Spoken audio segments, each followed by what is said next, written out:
Today we're going to talk about specific number we know about you're living in United States of America. And as you know, at that time or at that point, you a U.S. person based or a U.S. American, like I said. No, because there is a debate people do have, like we are all American. You just have to live inside the American continent. It's kind of making sense. Reason why I had to that. The specification when you live in the United States of America, you're a U.S. American, not just an American. So U.S. American or U.S. person or U.S. national sometimes means that you can live here for longer. But I will have to hit one number for propose. There is heighting. I talk about the duck heighting, and people do have social security number, and people do have also federal identification numbers. I'm choosing only those three numbers for a reason, because here, like I say, I intend to do business, and business with the people around here, business with this page, business with this Facebook account. So let's start. And I think I will try to search online. I have my phone with me. I prefer to read all findings, so you're gonna better appreciate what is written on websites like RAY or any accredited website out here. I will start with probably with IT. IT is just like a social security. They have 9 digits, but they don't have the same purpose. IT is just given for tax and tax purpose. It's not a statute. Is not eligible for work. It looks like a social security number, but it isn't a social security number. How you can identify an IT number is that an IT number always look like a social security number, but it always starts by 9. It always starts by 9. So if you have something looking like a social security number, when it was filed in 19, it's a normal document you have to receive for tax purpose. There is different reason you can have an IT. I will give you one. For instance, someone who come in US for pleasure. I have a B2 visa. I have a pleasure because pleasure is not like you just have to have 2 weeks and then you get out, or you just take break. You have break. It's 1 month break, as far as I remember overseas, for hard-working person, because your company don't want to leave you. They give you 1 month, or for the worst case, you have a week or some day. Is not from a week to months only. You can have a pleasure for 2 years, But when you have that 2-year pleasure, you want to live somewhere. Sometimes you're gonna buy an house, not an entire house in US. It doesn't grant you any status, as a resident alien or a permanent resident person, but it gives you a residence house to live. You name that residence, not residence status. It's different because a place you live is where you reside. And where you reside is your residence, but you don't have anything to have with residency as immigration status. It's totally different things. But it happened after 2 years of living in the US. The pleasure is finished and you want to leave. You have your house, you want to buy it, but you're not a citizen, you're not a resident alien, you don't have a social security number, you need an IT to make that purchase to happen at the tax level. You can sell it to receive money, but you have to pay back based on the income you make on US soil, the first share, the first share back to the nation.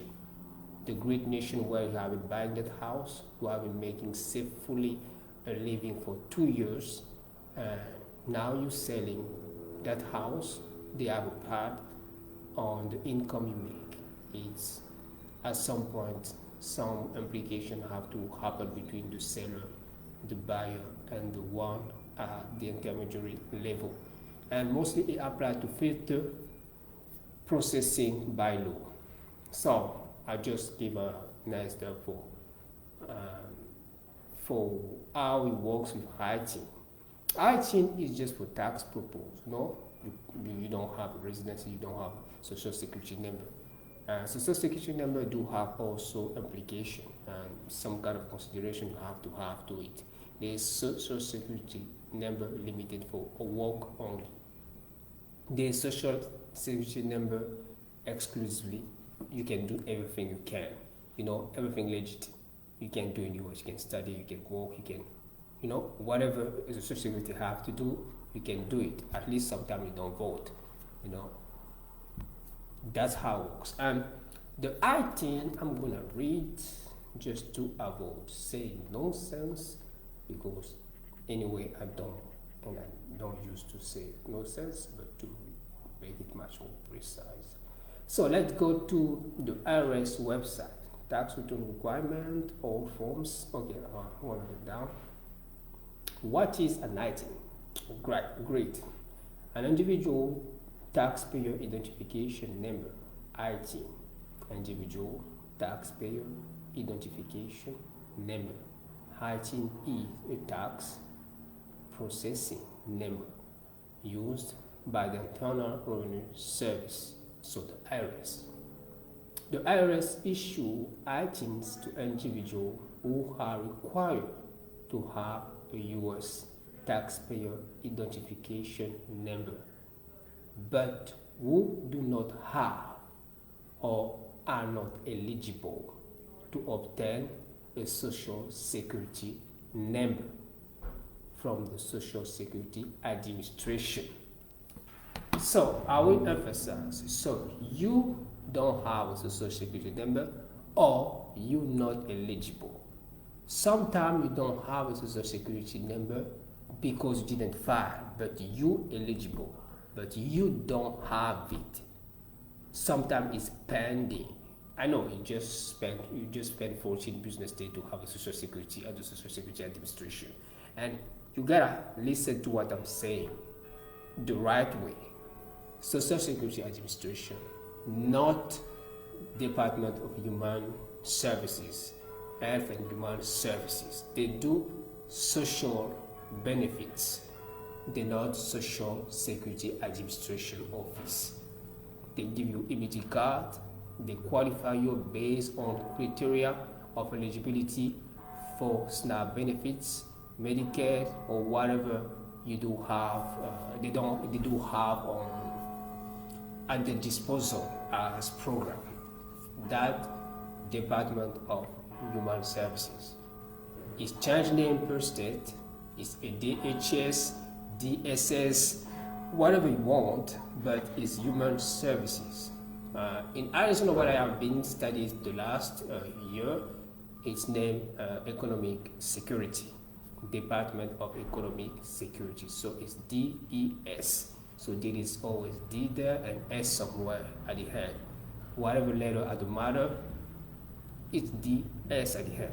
DHS, DSS, DES. It happened to just, that's a trick I can give you,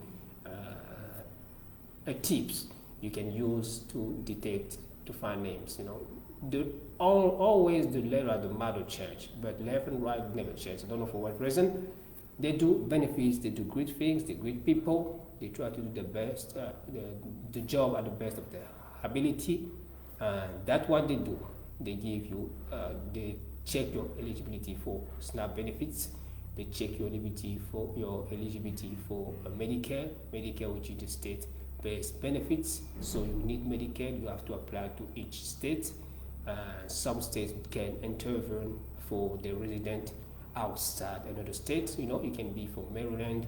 With a Medicaid for Maryland, you have a problem in California, they can still paying for your staff because you're still there. But you move probably for vacation. People move for different reasons. We're still in the same country, and we have the freedom to move whenever we want, whatever you want to do, with whoever you want to do it. So it's up to you, right? So the 18 is a number given to a person for tax purpose. It's a number used at the IRS, the Internal Revenue Service. Remember, I'm a U.S. federal tax professional. I work with the IRS Bureau of Shareholder Liaison as a partner. I work with the IRS. So, what's just a parenthesis? So the 18 always start with 9 and is not eligible for work, is not eligible for study, is not eligible for anything else than just tax purposes. And I show you an example about someone who have a pleasure visa in US for years. You have to live somewhere, so you have an apartment and you want to sell it when you gotta leave, or you want to extend your stay, but sometimes you want to sell it. It can be a car, you want to sell it, but when you sell, you're gonna make profit, and when you make profit, you have something to give back on capital gain or whatever involved on your taxes. But you need a number to do that, and hygiene is used for that reason only. So I was reading, you have it taking time. If you don't trust me, I will show you my phone. You're gonna see I was reading the IRS website. So this is the IRS website I was reading. What is an item? What is an item used for? IRS issue items to help individuals comply with the U.S. tax laws and to provide a means to efficiently process and account for tax return and payment of those not eligible for Social Security number. They are issued regardless of immigration status because both resident and non-resident alien may be a U.S. filing or reporting, may have a U.S. filing or reporting requirement under the Internal Revenue Code, the ERC. Items do not serve any purpose other than federal tax reporting. An item does not authorize for U.S. authorized work in U.S., provide eligibility for Social Security benefits, qualify a dependent for earned tax credit purposes. Right? So, you want to work, you don't need an IT, but there is a person on that hygiene things who can be eligible. Reason why I say an IT is given for sometimes someone who have a pending case on Social Security number. You're still on your range of 14 business days to receive your Social Security number by mail, so you have to wait for 14 days. But you have tax stuff you have to solve sometime, so you can take an 18, the time you're waiting, and you're gonna specify why you're using an 19. I don't know how is your process. I don't know if you have to take it right away or you can wait. If you can wait, you can just wait for 14 days, 14 business days, you have your Social Security number. All the people with Social Security number in the US have done that. It's just 14 business days. You can wait, but if your process wants you to go fast and forward, you can put the ITIN number. You're good for taxes, but ITIN is not used for work. ITIN is not used for tax, earned tax credit. So it's used for people who don't have Social Security number or people who are not eligible to have a Social Security number. And when I say people who don't have, doesn't mean who never have. It would be have it maybe soon, but they don't have it. They apply for it, or they lose it, they reapply for it, or they forget it at home. I don't know, but it happened at home. It sounds like a joke, but there is a lot of strange things happening to people. That's what I'm trying to explain. So let's go back now to social security number. As I explained at the best of my ability what is a 19, and I had to read what the IRS website is saying about it. So now you know that a 19 have to start by 9, and social security don't start by 9. Get the point? Okay, so and let's come to social security. Social security is a multi-purpose number. Is a number you can use for work. Is a number you can use when you study, applying for benefits or whatever. You use it for everything.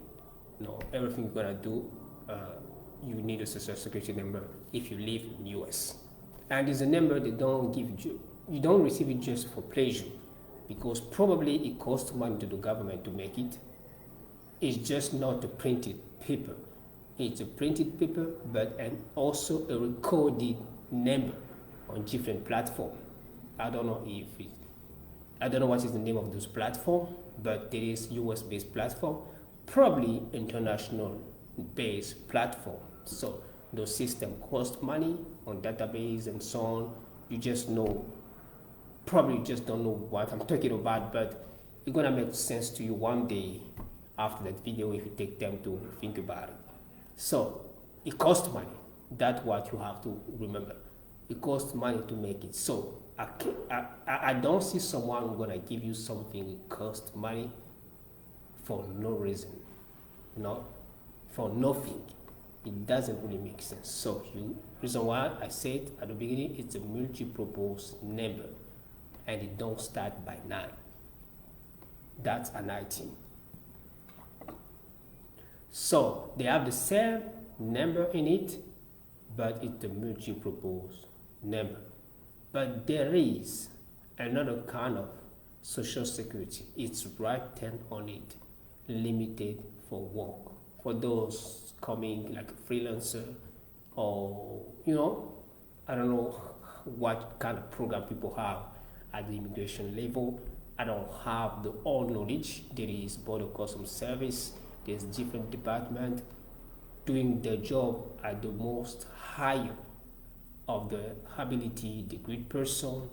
They have families also, the responsible person. That's what I can sum up what I was trying to say.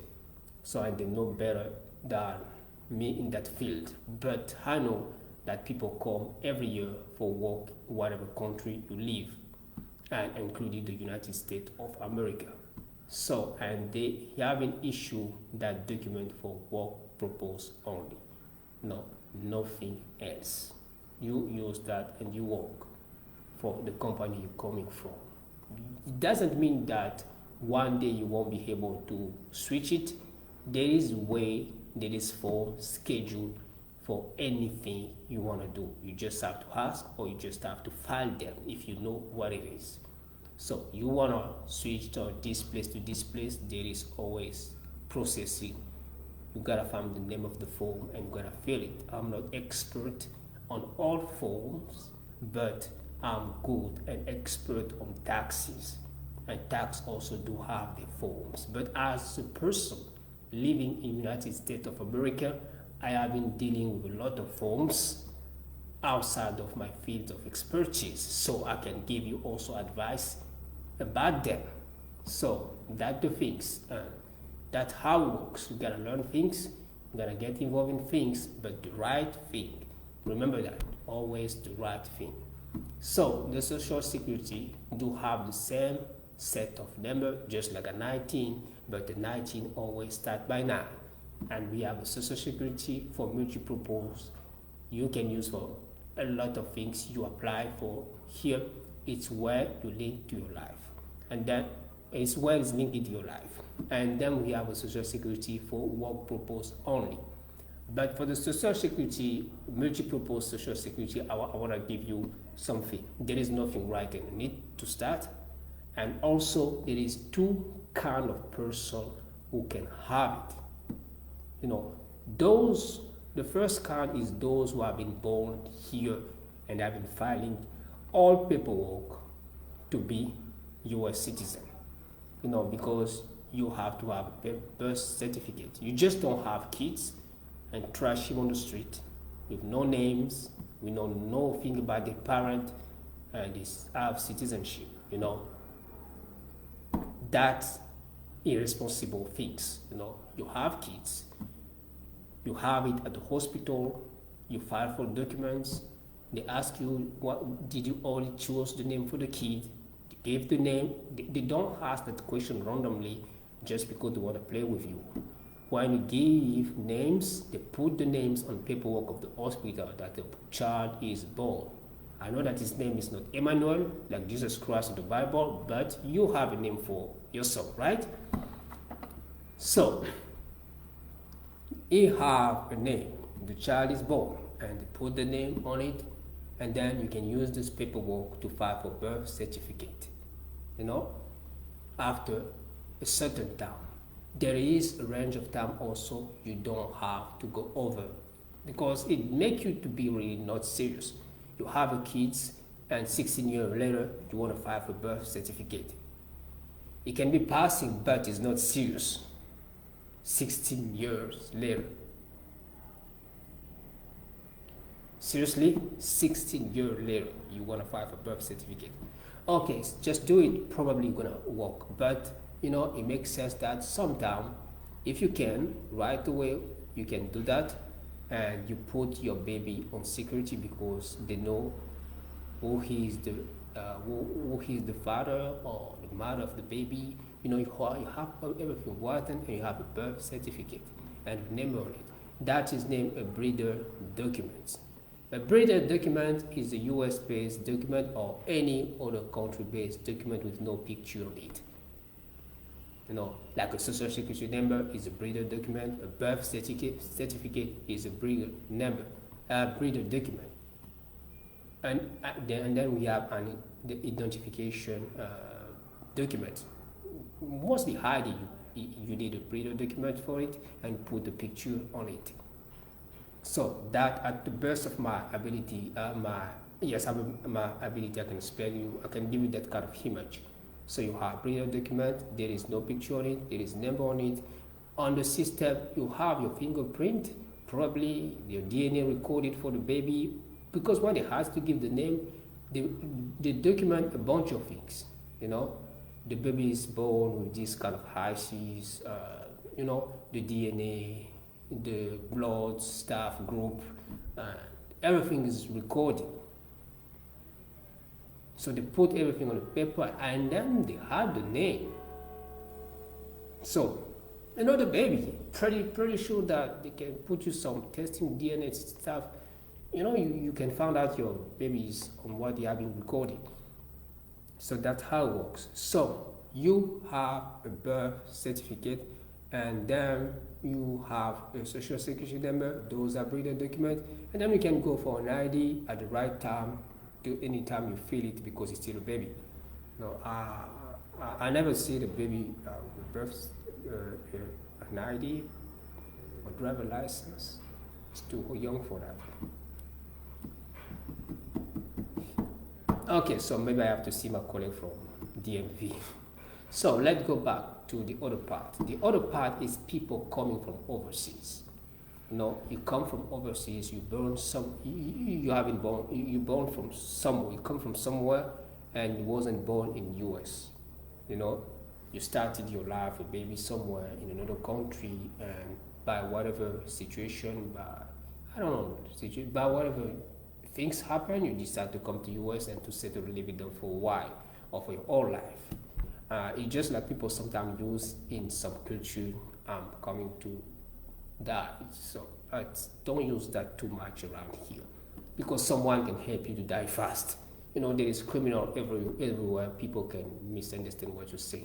But let's say you come to make a living in US. That's the proper way to say that, because I have been listening to a lot of topic, people talking about a lot of things. They was going to die, so I was helping them. Seriously? Doing what? Killing them? Not normal. Some people have the way of thinking about things. But just say like you come in US to make a living. It could be passing for work and then switch to something else. Things work like that.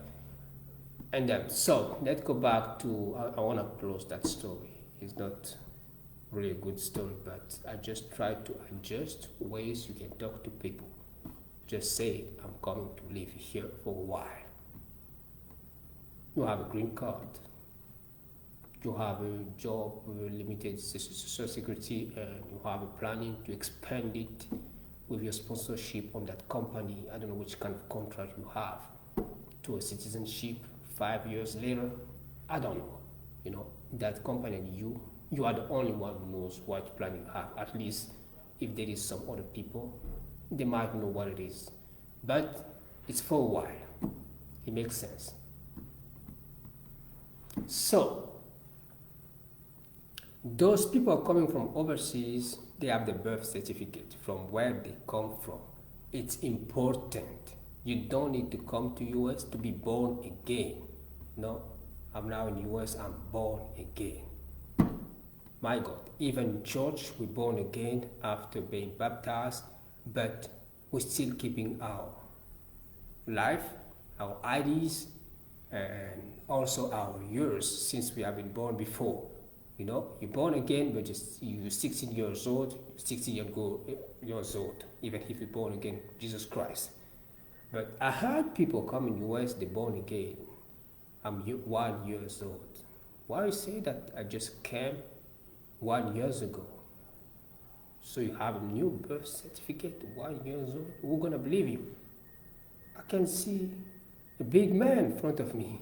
You know, those kind of scenario or stories, you don't want to see them in real life, but sometimes it happens.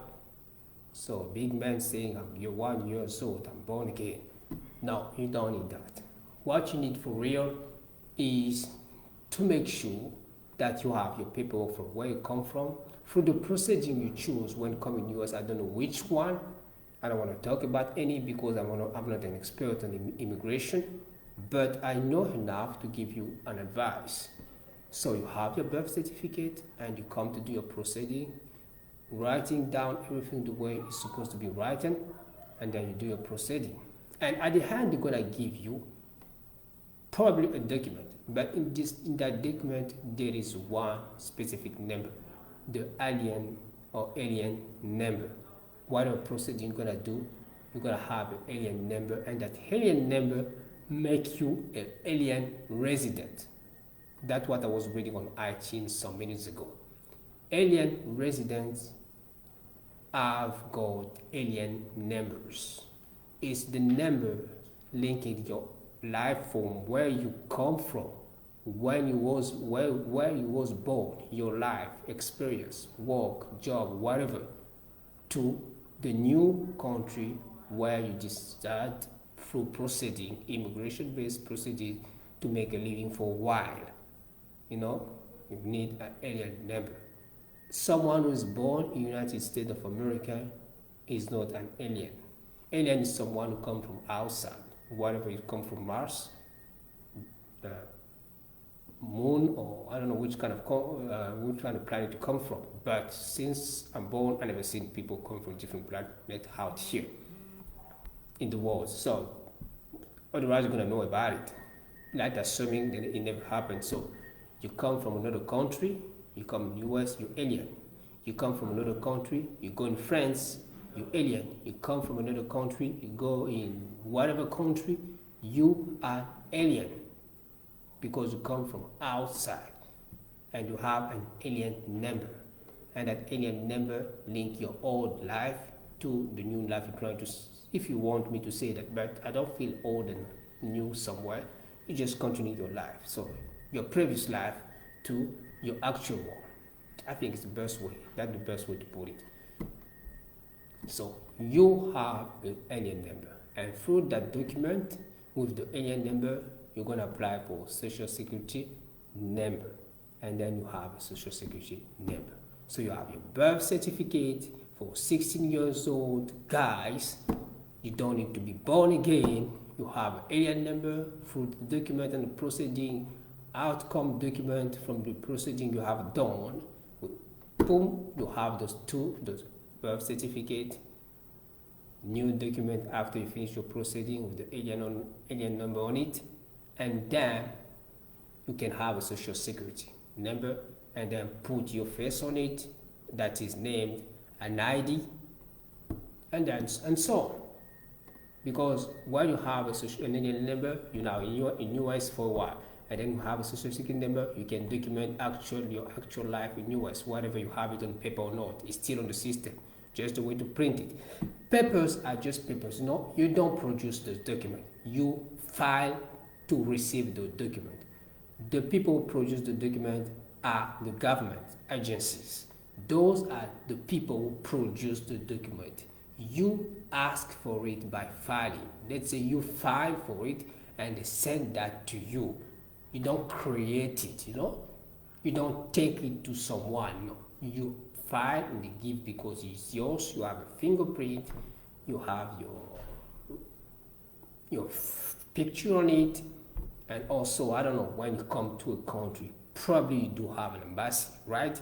You also have your face there, the ID of your ID to that country, or a fingerprint at the embassy. They have the whole thing, you know, the transfer things, the check things, the retransfer things. They make sure nothing is changing, the transfer again. That's how it works. So you probably have your record at different kind of level, not just one. It's not just a computer.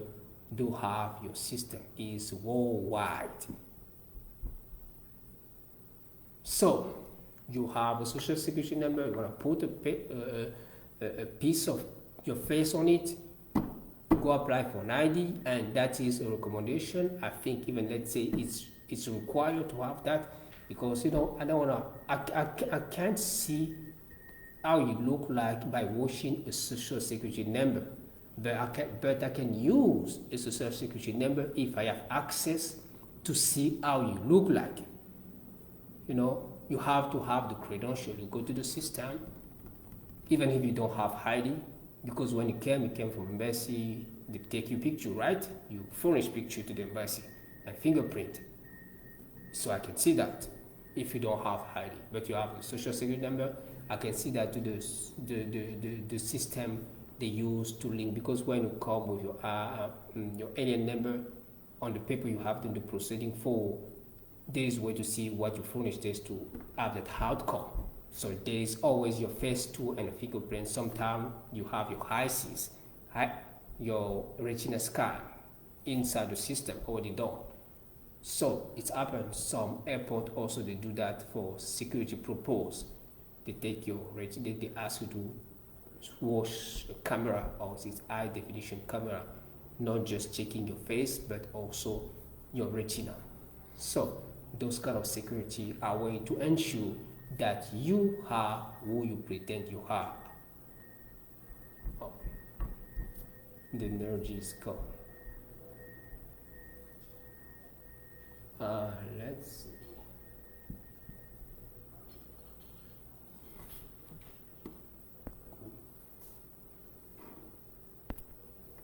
So I'm gonna keep talking like this with a dark screen. So the things, just like I said at the end, you want to do business, and when you want to do business, you need to file for a business formation. But sometimes filing a social security can be good. That's named a sole proprietor business, but you can have more protection by having a corporate veil or corporate protection or corporate shield. Some people say it. It's just like a way people can't be intrusive by your name inside your business stuff. And also you can have two different kind of credit. And credit is the way bank assess your financial credibility, how you manage money and how you pay back debts. And having a federal ID to do business makes sense to separate your credit card, personal credit card, and your personal credibility to your business credit card through your business credibility using a federal number for business, which is named EIN. And EIN is a number for business purpose only, and that gives you the way to separate your life to your business life. your lives, your self life, your personal life to your business life. So aside, I wanna remember you need some protection and you have to fight for federal ID for business purposes. And that's an advice I give to all the people doing business if they don't wanna mess up their credit into business. But sometimes it's just like your credit is so perfect at the personal level, you want to have it perfect at the business level too, so you separate. So that also really makes sense. I will have maybe a lot to talk about the ERN in the future, but for right now, this stuff going on lighting, I don't know what happened, but so I'm gonna stop everything here. Remember, my name is Ray Hermann Angossio Liwa. I look dark now, you can see my face, but for those who used to come here and know how to look like, I wish you to have a nice, wonderful day. See you soon.